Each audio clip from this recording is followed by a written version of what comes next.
Yes, yes, yes. Coming to you cordless from Minneapolis. I'm Jim Peters, and welcome to another edition of Jim Peters at Night for Tuesday, December 10th, 2024. We got it going on. You know, my wife hates it when I say that. She said, yeah, old boomer, sure, okay, boomer. Our guest today is Davis Hunt. He's the editor and founder of the Pamphleteer. God, get your lips running, man. Out of Nashville. It's a local publication. He's got a lot of attention running this publication for the last few years. It's one of the better local publications on the web. Has no print equivalent and no print history. It's strictly a web publication, and he's done very well. He was on this program in February, had a very good time talking to him. I have to say this, and I got to mention this to him when he comes on, too. We had very good response to his appearance, and mostly because, I hate to admit this, but it's really true. People say, well, you know, he's not like the usual old fart you have on the show. And he isn't. No, he is a younger man. I'm guessing he's a millennial, and I want to talk to him about that. We'll get that. We'll nail that down. Very, very good guy, very knowledgeable, and a very good conversationalist. So we're looking forward to having him back. He's our guest today, and we'll be back with him right after these messages. Stay tuned, please.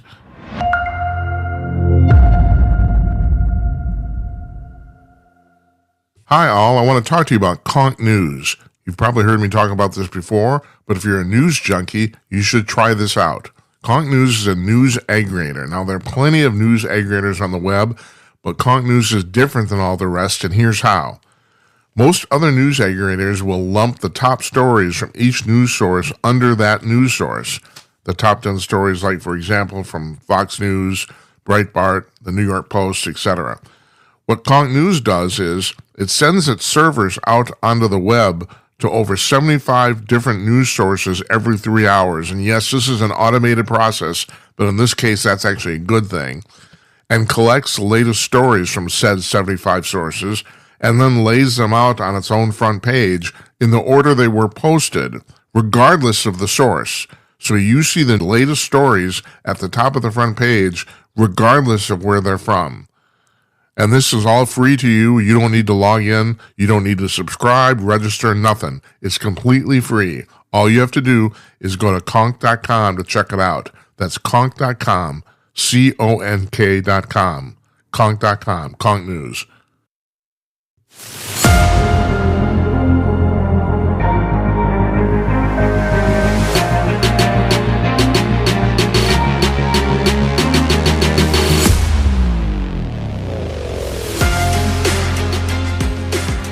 Joining us now from his home in Nashville, Tennessee, Davis Hunt, the editor and founder of the Pamphleteer, local national publication. How are you doing, Davis? Doing great, Jim. Thanks for having me. We haven't talked to you in quite a while. We talked to you in February, and it was in the introduction. I told people that this is really true, Davis. I think maybe I told you this in email. We got a very positive response from your last appearance on the show. Mostly from people saying, "Well, it's not the usual old guys you have on." So that's actually true. That is true. I am young. Yeah, So. It actually leads to my first question. So. What did you? I don't want to ask you. Well, I'm asking you about the results of the election, not so much generally. Are you a millennial? Is that what you are? Yeah. All right, like right smack in the middle of the right millennial. So, how do you think specifically about how your peer group voted? I think it was the men in my peer group were taking a greater interest in the election than they might have previously over the past two election cycles, and I think that's kind of where the Trump campaign was most successful, was drawing in male voters.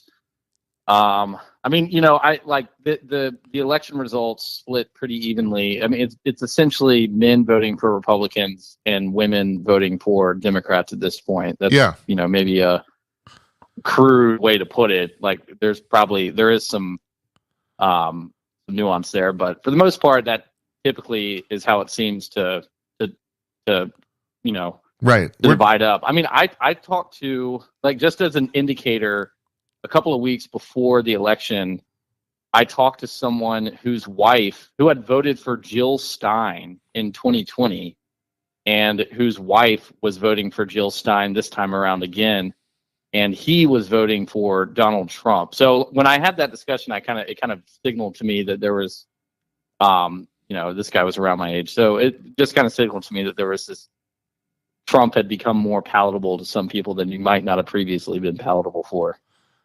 Yeah, well, so, but the thing about men versus women, as a generalization, I don't think anybody would disagree with you. And of course, we're dealing with grand generalizations here just because of lack of time and nothing else.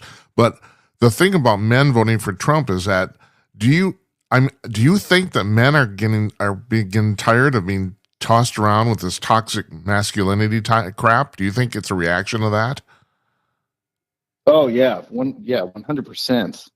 I mean, like the way Kamala was setting up her campaign, it was even if she didn't say it explicitly, I think that a lot of male voters just kind of got the sense that this is the literal nanny state.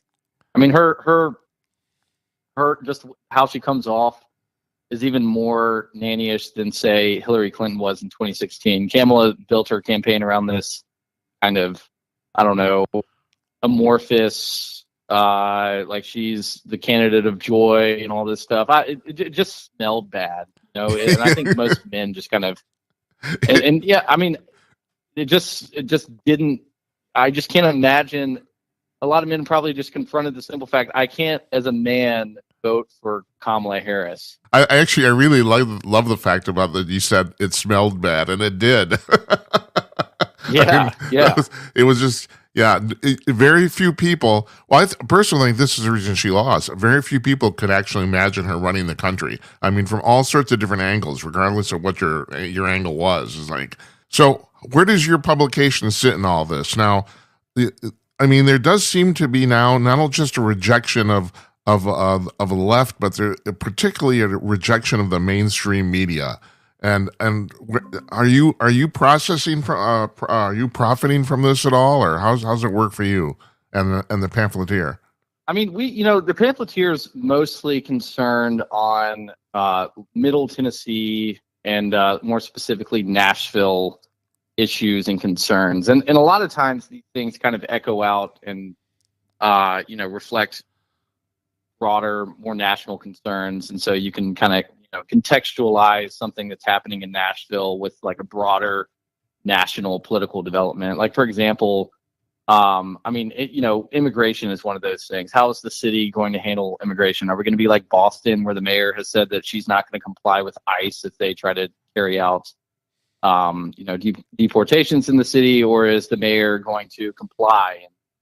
And that kind of thing. So there's kind of, we sit somewhere. I like to say that we sit on the edge of Nashville and, I mean, the state, but more broadly, kind of the rest of the country. So anything that comes in and we think would be pertinent uniquely and specifically to Nashville, we write about. So, like Trump winning, are we profiting off that? I think what that does for our readers is give them confidence that there is kind of a broader cultural movement behind what Trump represents in the Republican Party.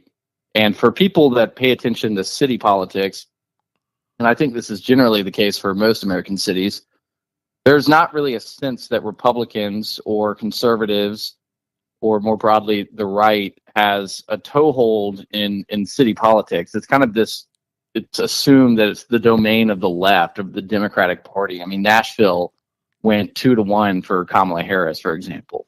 Yeah. And so someone like Trump winning in the way that he won indicates that there might be, their surety about their hold on city politics might be, might not be as strong as they think it is, just because there's a publication like us in town who is kind of, knocking on the door a little bit. I mean, we're not nearly as well resourced at this point as the bigger, more traditional publications in town. We're like essentially a startup. Right. So, I think more than anything, it's Trump's victory and kind of the cultural developments around it just send this message that things are not as stable as the left would like to think. They're not going to be able to continue on their march forward, pioneering trans rights or what have you.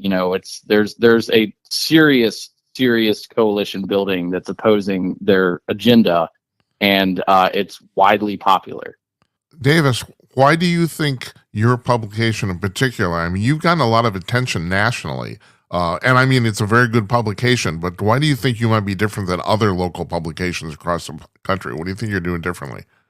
Well, I mean, two things. One, typically when someone starts a kind of a publication from the right and it's concerned, you don't see a lot of people focus specifically on city issues, city politics. That's rare. There's bloggers and individuals that focus on city politics. There's enough of those around Nashville that pay attention and track, but they don't really have like an institutional center that they can go to kind of legitimize their concerns beyond just their, kind of their own expression of that. So I think that's one important part, is that we've stuck a flag in the ground. We said we're a conservative publication and we live in Nashville and we write about Nashville. And, for that's just a tough position to stake out potentially, because again, like I said, the city went 2-1. The people that voted, of course, went 2-1 for Kamala against Trump. So it's a pretty blue city, but culturally, and I think this is really what has differentiated us and allowed us to get more reach than a standard kind of local publication, is that we focus on cultural stuff. Like the publication is kind of modeled after the old Alt Weekly. It's just that we've swapped out the politics with, more broadly conservative politics. And, but I think, the cultural stuff allows us to publish things that have interest to people outside of Nashville. I mean, if you're writing about recently we've been doing some reporting on some drama surrounding the Christmas parade in Cookeville. Yeah, I should have that on my list to talk to you about that. Yeah, you want to talk about that a little bit? Oh, first of all, I looked. Is Cookeville an actual suburb of Nashville or not? I don't quite get that. No, it's 2 hours. It's 2 hours outside of Nashville. Right. Okay. All right. It's 2 hours. Gosh, I'm going to get in trouble if I get this wrong. It's 2 hours east of Nashville. Yeah. Yes, it's 2 hours east of Nashville. So can you explain? You want to explain to the listeners or what exactly is going on there with the Christmas parade? Yeah, but this is just an example of the kind of story that has resonance outside of Nashville, because Cookeville is the county seat of Putnam County, and there's a fairly large university there, Tennessee Tech University, and it's not a small town. I think I don't know what the population is, but it's not like a town of 1,000, right? There's a fairly substantial amount of people that live there. Yeah, I think the micropolitan area has about 150,000 people in it. I think I saw. That sounds right. Yeah. Anyway. So they do this Christmas parade.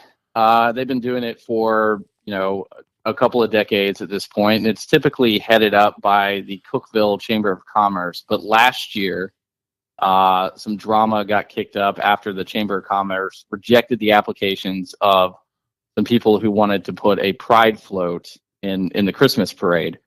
And that brought a whole bunch of, as you would expect, negative attention on the city. And so this year, they don't explicitly state the reasons why they did this, but they passed off, the Chamber of Commerce was done dealing with the parade, and they passed it off to a group of churches and local businesses who managed it. And the same process repeats. Some activists under the banner of Cookeville Inclusive try to get their float submitted to the parade, and they get rejected. So What it was is, for all participants in the parade, they had to sign a statement of faith that affirmed that marriage could only be between a man and a woman, and a bunch of other, 20 years ago, standard things that Yeah. the broader population would just accept as fact. And that story got picked up by this local outlet called the Tennessee Holler, which is kind of like this lefty tabloid that this guy named Justin Canoe starts to kind of just stir up dirt. And he falsely, portrayed the thing. It's the city of Cookeville doing this and not this like private organization. So the city decided, in order to damage control this, to take the parade back over, and they appointed someone from this group, Cookeville Inclusive, to the board. And since that time, we haven't gotten any clarity about whether or not the parade's going to have these pride floats or from the whatever organizations are in the area that are purportedly on the face of their organizations anti-Christian in a lot of instances. And so a lot of the local people that typically participate in the parade have pulled out, and it's become this. We've actually got a continuation of the story coming out tomorrow with some updates about the particular people who are behind the rabble-rousing, trying to get the parade, basically trying to take over the parade from the churches in the area. So that story serves as a decent example of something that people can identify with. You're seeing those are trends. You're seeing people subvert traditionally stable institutions like the church and do it through these with these media gains where they bring a bunch of negative attention, and the local leaders cave to the local attention. Because if you're a city council person in Cookeville, Tennessee, and there's national media outlets, Newsweek is calling you asking for comments, it's not exactly the position you thought you'd be in. So a lot of these people are just totally ill-equipped to deal with that kind of pressure. Yeah. And they typically cave. So, our function in that is just to expose those dynamics. You can kind of talk about that story as symptomatic of how other institutions have fallen due to people not really realizing that stakes are, can be fairly high if you play it wrong. And so that's what's going on in Cookeville. We've got a great story coming out tomorrow that it's pretty, some of the stuff that we've uncovered in the course of our investigation have been pretty insane, actually, what's going on there. And your website's at pamphleteer.com, is right, or is it CO? I can't remember. It's CO. Yeah, CO. pamphleteer.co. We'll put a link on our blog to it. Great. But you mentioned this. People who get into local city council, and this is, and the interesting thing about what you're talking about, this is indicative all across the United States. You're on the local city council of some small town, and then all of a sudden, like you said, Time Magazine calls you for a comment, and people just kind of freak out. But on the other hand, what's with the rhinos? This is you referenced in the story the mayor of Cookeville. It's like people seem to get into power and they have their ideals, and all of a sudden they completely cave. And this is not just on a local level either. This obviously happened at a national level. And I don't understand. I guess I don't understand. Does no one have a backbone? Is that what's going on here? I've got my own theories about this. I think a lot about local politics in particular, and kind of the attention economy that exists around politics in general, and how much of it goes towards the national stuff. And if you want to tune into, if you want to go see the big blockbuster, the big movie that everyone's talking about, that's got, it's got Tom Cruise in it and Brad Pitt, etc. You're going to go watch Fox News or read the Wall Street Journal or, some other higher production outlet. Local news, by comparison, is like an independent movie. Yeah. If you take a risk on it, it might just be, it might bore you to tears. It's not nearly as exciting. The stakes, I would argue that this is not the case, but the stakes aren't as visible and large and epic in scale. So I think people have kind of just tuned out their local politics and their relationship to it. I think we have a completely different relationship to what's going on at the local political level than our forebears did. Davis, so I think what's happened. Can you hold that thought? We're going to break for the bottom hour break here for our affiliate stations, and we'll be right back after the news with Davis Hunt from the Pamphleteer. Stay tuned, please.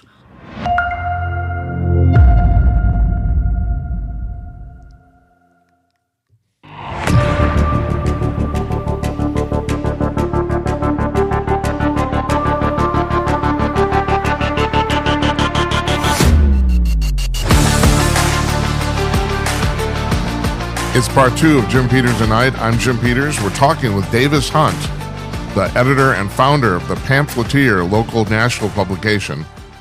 So, Davis, you were talking about the fact that, here's my problem, and this is my personal problem. I don't do local radio because I've never been interested in the subject matter. And you're absolutely right. You were just talking about the fact that, people don't consider local news that important, but unfortunately, it's the opposite. That's actually extremely important. So how do you get people interested in this sort of thing? Yeah, well, I think it's a tough question. I'm not sure that I really have the formula figured out for it, but I think at minimum you can inject personality into it.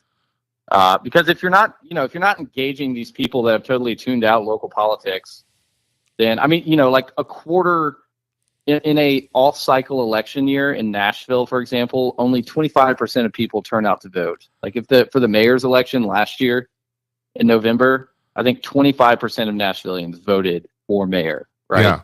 Yeah. In these instances, a lot of times you have people that are just ill-equipped to lead, that can sneak through the cracks and take positions that they're probably not constitutionally cut out for. And that may be the case with the mayor of Cookeville, who... Hold on, I gotta stop you. Process, when you say constitutionally, you don't mean like legally, you mean as far as their personal fortitude, right?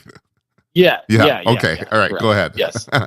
Yeah. Yeah. I'm just saying that they're in over their heads. Uh-huh. And if these races if more people turned out for them, then there might be more pressure that they would have to withstand, and that would tell you something about a candidate. Otherwise, you kind of get these. I mean, this is the case in smaller towns, of course, but smaller town, you have fewer people turning out, then I think you can just like sneak through people that are not really cut out for the job. I mean, like the mayor of Cookeville, I should know this. The way she won with only 16% of the votes. Oh dear. Right. Yeah. And so their electoral process for mayor is done. I think you have to be on the city council to run for mayor, and then you just elect, the candidates are every single city council member. Uh-huh. And so she won by 500, 600 votes. Right. So it's part of it. I think it's like the selection process for some of these positions just invites people that, you're just throwing your hat in the ring and you're not actually thinking about what the job entails, and your interest is kind of more about, you want to be the mayor, you don't want to actually do the job. But I don't know that I don't know that that's unique to this time. I mean, John Boyd, the engineer that created the F-16, draws this great distinction between people that want to do something and people that want to be someone. Yeah, right. And I mean, politics is especially right for the be someone crowd. Oh, typically absolutely. Don't know how to do things. I mean, I've always said basically the people who go into politics, I mean, I hate to say it in America, are generally losers that can't do anything else. That's the reason that's why we end up with the governments we have, but my 2 cents, but yes. Yeah, no, you're totally right. So you also, you wrote a story here, and I have to reference this because this is kind of like dear to my heart about the fact that you've been collecting incandescent light bulbs.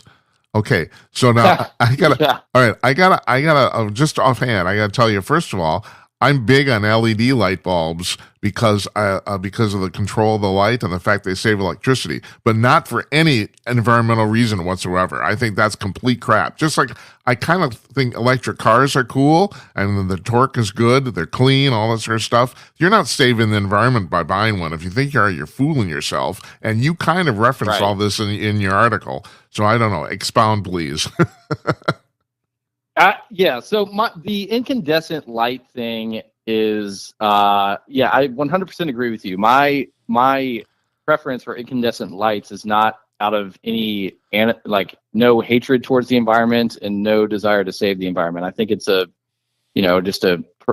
really, it's not how you save the environment. But in my opinion, and this is light that is generated should also put off heat.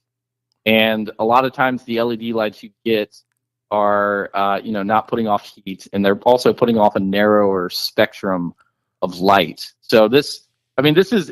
Are you sure you want to get into this? Actually, I do, because it's a rabbit hole. Okay. But still, so I never thought about this, because I don't really care if my light bulb puts off heat. But you're absolutely right. The LED light bulbs do not put off heat. They don't.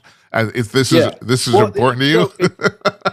It goes deeper than that too. One of the main concerns that people have about LED lights, and this can be partially modulated by, kind of intelligent design of LED lights with putting out certain color frequencies. And the city of Nashville just took out all the fluorescent street lights and put in these new garish LED ones that just drive me. Are significantly brighter and wider. But hold on. I have to ask you though. They did that for environmental reasons, not for any aesthetic reasons, right? Correct. Yeah, yes, of course, because they're completely misguided. Okay, go ahead. But every person, every living organism has a circadian rhythm, and your circadian rhythm governs all sorts of biological processes. It's how your body orders itself, essentially, and it's all governed by your exposure to the sun, which is, the original light. And so your body times all of its various operations based on the sun and your exposure to sun. So the problem with a lot of LED lights, especially those of like a bluer or wider spectrum, is that in the instance where you're not getting enough sun during the day, and this is especially true in kind of the modern world where, especially in the winter, people are not outside as much. Your body can get confused by it if you've got like a blue light on your computer screen or a blue light on the, blue LED light in the house, and it can mess with your health, mess with your sleep. So incandescent bulbs give off lower spectrum, lower frequency light that does not confuse your circadian rhythm as much.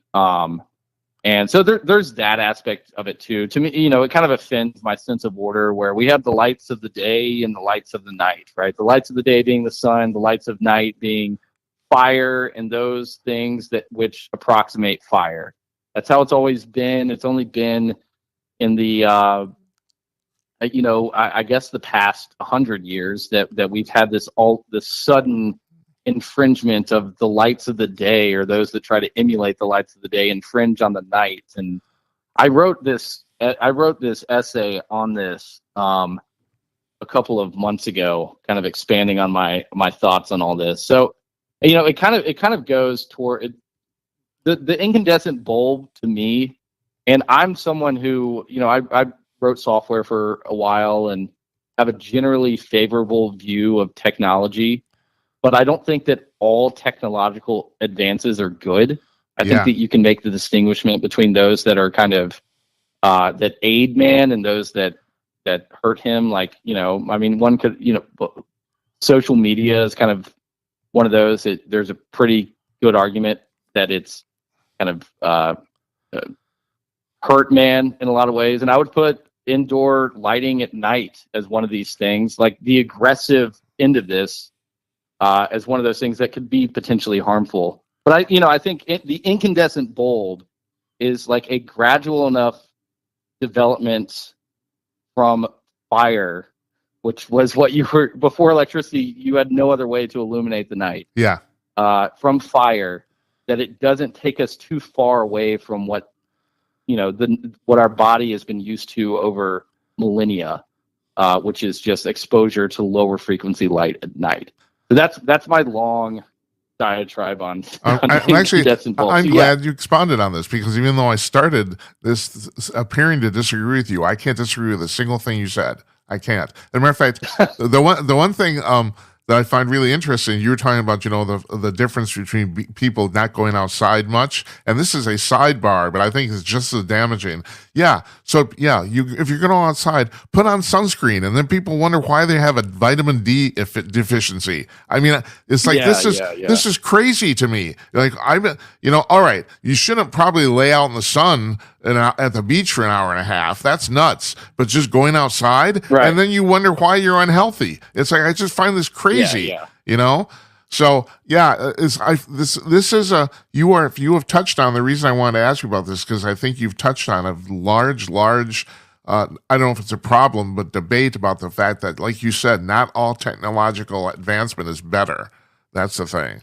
I gotta let you go. Thank you, Davis. Really appreciate it joining us. Yeah, thanks for having me on. Glad to come back anytime. Yeah, thank you, and you will. I appreciate it very much. You take care. All right, we'll see you. All right, bye. That's Davis Hunt. He's the founder and editor of the Pamphleteer, local publication on the web out of Nashville. We'll be back with more of Jim Peters at Night after these messages. Stay tuned, please.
Hi all, Jim Peters again for Conk News.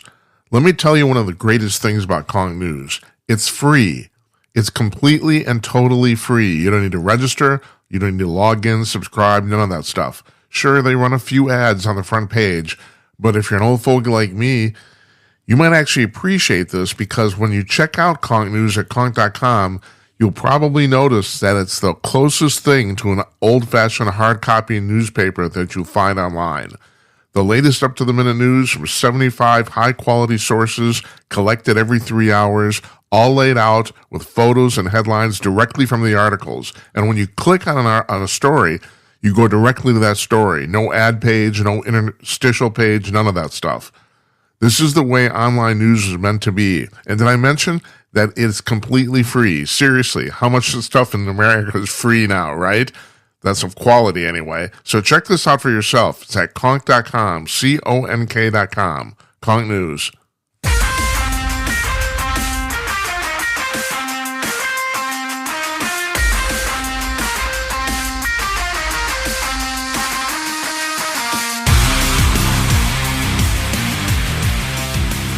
I'm Jim Peters, and you're listening to Jim Peters at Night.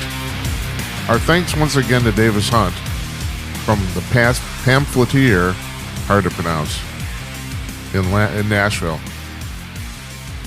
Great guy, very interesting. Glad to have him on. His second appearance on the show. So now I don't know if you guys noticed this, but during the campaign here for presidency, a whole bunch of normally or previously left-wing tech executives came out in support of Donald Trump, and this really surprised everybody. And so Marc Andreessen, who was one of the original founders of Netscape, this is going back to the 1990s, he was on Barry Weiss's podcast a few days ago, and he explained that one of the reasons this happened was because he had a meeting in May with the Biden administration about artificial intelligence, AI. And he said the administration told him point blank, the government is going to run AI. He said, we don't want either going to be two or three. This, and I'm paraphrasing the article here. And the podcast. He said the government told him there were going to be 2 or 3 major companies involved in this, and that was it. They weren't going to allow any additional startups to get in. They weren't going to allow any development beyond what they authorized. They said they were going to control it.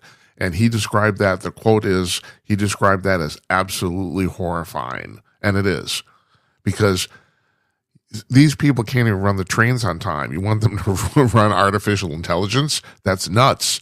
That's crazy crap. Now, I wanted Andreessen's background. So you go back to 1994. Marc Andreessen was the head of the team at the University of Illinois Urbana-Champaign that developed the very first web browser, which commercially became Netscape, and it was called was it Mozilla or Mosaic? I think it was Mosaic. They had to change the name because it was originally called Mosaic. And the thing is, this is really complicated. The internet existed before then, but web browsers were able to transmit pages with photos in them, and that was the big deal. They figured out how to incorporate the photos into the pages, and therefore it became more like press, and that or print. Excuse me, and that basically started the whole revolution. And a lot of people say he actually took undue credit for this, or people on his team that actually did the real development. But he was the head of the team, so he got the credit. So him and Jim Barksdale and Jim Clark went off and founded Netscape, and the rest is history. And he became very, very wealthy from that. But he was going on about the fact that, I want to read you some quotes from this article here, because this is really scary. He said, quote, "They said, look, AI is a technology that basically the government is going to completely control. This is not going to be a startup thing," he said, that they said. They actually said flat out, don't fund AI startups. It's not something we're going to allow to happen. They're not going to be allowed to exist. There's no point. Now, do you know anything about innovation in the United States? Startups where all the innovation happens. You got the David Hewlett and Jim Packard in the garage in San Jose. It's all, and even Sergey Brin and Larry Page from Google in their garage, literally in their garage. All of the innovation in the United States comes from startups, and they say, no, we're not going to allow startups. These people are, and I mean these people, I'm really down on this. They're so stupid, it's mind-boggling. This entire administration is just the epitome of incompetence. So they were not going to allow this. They're going to control AI. Yeah, they can't even control the plane schedules, let alone artificial intelligence. Now, I've had a lot of people on the show, and you've probably heard it, who have talked about artificial intelligence and various incantations. Steve McIntosh was on. He's a philosopher. He was on a few months ago. We just had Brian Trilly, who wrote probably the best book I've read so far on artificial intelligence, called Soulless Intelligence. And we have a link to it on our blog, our show blog at jimandknight.com. You should read that book. You should. It's not that long either. And he does a very, very good job explaining why the title of the book is Soulless Intelligence, why AI is never going to have a soul and is never going to display emotions. And it isn't. He didn't have to sell me on this. I've thought this for quite a while. I don't have a time to talk about why this very moment, but that's true. That's going to happen. Just like we were talking about last night, there's a guy who said, an inventor in Japan, who said he's invented a version of AI where he said the AI has emotions, but they're not emotions humans experience. And that actually scarily makes sense because his thing is he's using what we would call biofeedback. It's computer feedback, not real feedback, literally, but it's a feedback mechanism so that the AI can monitor its own self. And he says it generates emotions in the AI, but they're not human emotions. Now, I don't know how useful that is, because I don't know if I want an AI that has emotions that I've never felt, and vice versa, and can't decipher mine. But that's the future, folks. So I got to call it a night tonight. Tomorrow night, we're off. We'll be back on Thursday. I'm Jim Peters. Good night, Esperanza. Good night, Uncle Donnie. And good night to you, wherever you are. Take care, everybody.